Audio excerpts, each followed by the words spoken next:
I would love nothing more than to visit the hallowed grounds of the Pro Football Hall of Fame in Canton, but I won't until they correct one very critical omission.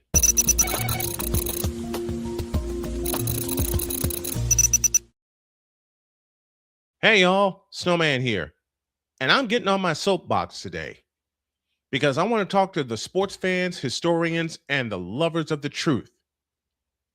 I am one of the loudest voiced advocates for a fellow who deserves his day in Canton, Ohio. And after finding out he's one of the finalists because of the senior committee, this omission needs to be needs to be corrected is the word I'm looking for. See? We're talking about a man who was so far ahead of his time that coaches didn't even have the vocabulary to describe what he was. A man whose versatility rewired the sport from the ground up. A man who still isn't in the Pro Football Hall of Fame, who still doesn't have his bust in Canton or his gold jacket, which is nothing short of a disgrace. And that man is Roger Craig. And let me be very clear, I am not stepping foot into Canton, Ohio, or the Pro Football Hall of Fame until his bust is in the room where it has always belonged. Let me clear this up for everyone who thinks they know the Roger Craig story. Before he became an NFL superstar, before he fashioned the first thousand season in NFL history, before he turned the West Coast offense into a defensive nightmare, would you believe Roger Craig was a fullback? That's right. At the University of Nebraska, in Tom Osborne's power option offense, he wasn't the guy the offense was designed around. He was a bruiser, a battering ram, a blocker, a lead man whose job was clearing the way for someone else, like Mike Rozier, perhaps.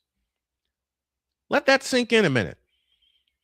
The man who revolutionized the dual threat running back, the man who became the prototype for Marshall Faulk, Alvin Kamara, and Christian McCaffrey, the man whose thousand season still echoes through NFL playbooks, began his career at a position designed for dirty work, self-sacrifice, and no glory at all. And yet, he still became a superstar. He became a historic offensive weapon, and he still changed the position forever. I challenge you to name me another Hall of Fame candidate who began as a fullback, played like a running back, caught like a wide receiver, blocked like a tight end, and carried a dynasty's offense through not one, not two, but three Super Bowl championships. I got a little time. I'll wait. But let me tell you this. When Roger Craig stepped onto the field in 1983, NFL defenses didn't know what to do with him. How could they? You had a fullback-sized athlete who at the time was 6 feet tall and 221 pounds, with the acceleration of a halfback, the route running of a slot receiver, and hands soft enough to lead the entire NFL, yes, the whole league, in receptions in 1985. He had 92 of them. A fullback led the NFL in receptions. That alone should have punched his ticket to Cameron decades ago. That alone should have punched his ticket to Canton decades ago. But Roger Craig wasn't just catching passes. He was terrorizing defenses. He was shifting alignments. He was forcing coordinators to rip up game plans. He was creating mismatches and mistakes before those words even became part of football vocabulary. And then came the season that should have made him a first ballot Hall of Famer. Forget the fact that he was the first player to score 3 touchdowns in the Super Bowl. He did that in Super Bowl 19. Forget the fact that he was Offensive Player of the Year in 1988. Forget the fact that he has several 1,000-yard rushing seasons. I want you to take a look at 1985. He had 1,050 rushing yards and 1,016 receiving yards. And he crossed both marks in the final game of the season, week 16, wouldn't you know it, against the Dallas Cowboys. Sorry, Victor. He also led the league, as I mentioned before, in receptions. He had 92 receptions. He also coupled that with 15 touchdowns. And yet, from a man who was drafted as a fullback, he didn't become a running back until the Niners drafted Tom Rathman. And he was the fullback that was in front of Wendell Tyler. You cannot tell the story of football without this moment.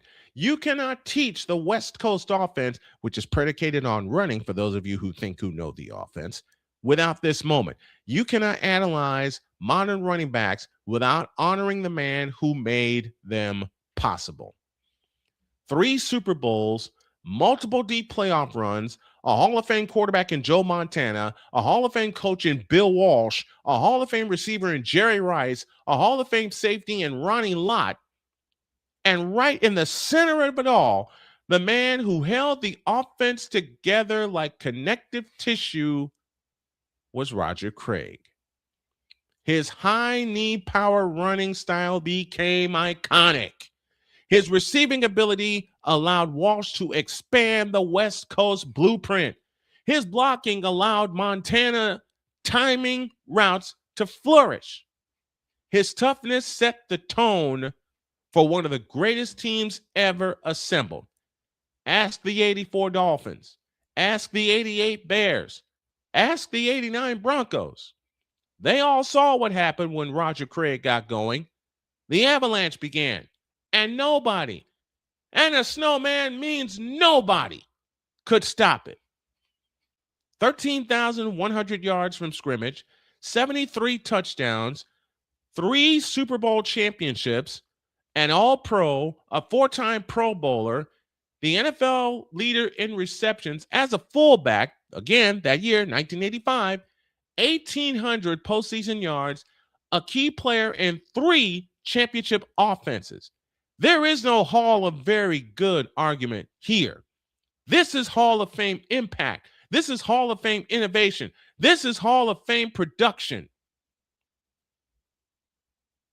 And yet, because of a fumble, among other things that happened on January 13th, 1991, when the Niners were going for a three-peat, that became one of the main reasons they keep him out.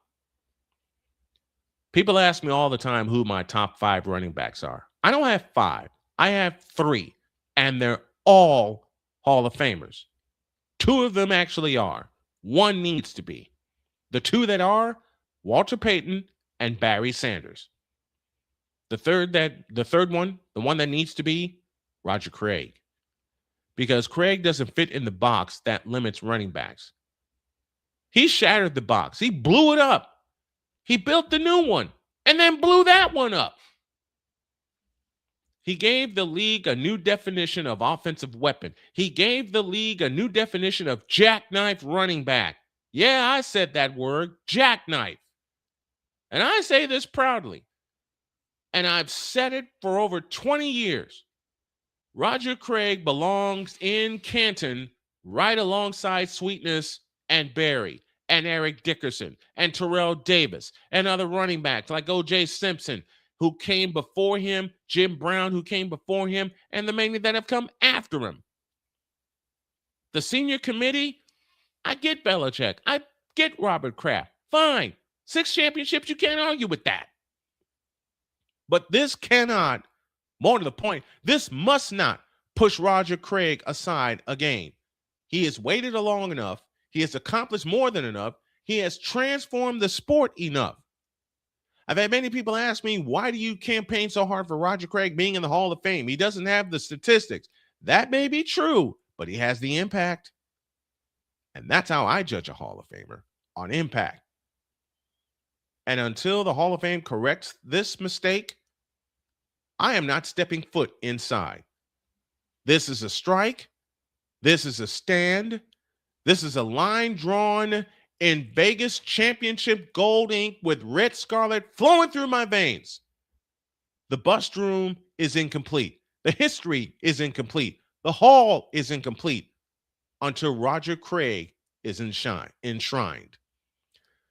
To the voters, to the keepers of the game's legacy, to the senior committee tasked with fixing the mistakes of the past. You want to tell the true story of football? You want to honor innovators? You want to recognize the pioneers of the evolution of this sport? Then put in the man who revolutionized the running back position, changed offensive philosophy across the league, elevated a dynasty, produced unprecedented numbers. Yeah, I said it, unprecedented numbers, and did it all after starting his career as a fullback. This is not a debate. This is not a stretch. This is not a maybe. This is a correction that is long overdue. John Rooney said after the White Sox won the World Series in 2005, enjoy the celebration, Chicago. This is long overdue. Well, enshrine Roger Craig. Do it now. Do it with pride because it's necessary. Do it because football history demands it. And until that happens, as much as I love the Pro Football Hall of Fame, as much as I would love to set foot in the Hall of Fame, I'm not doing it until Roger Craig is enshrined and a mistake is long corrected. That's Snowman's take. What's yours?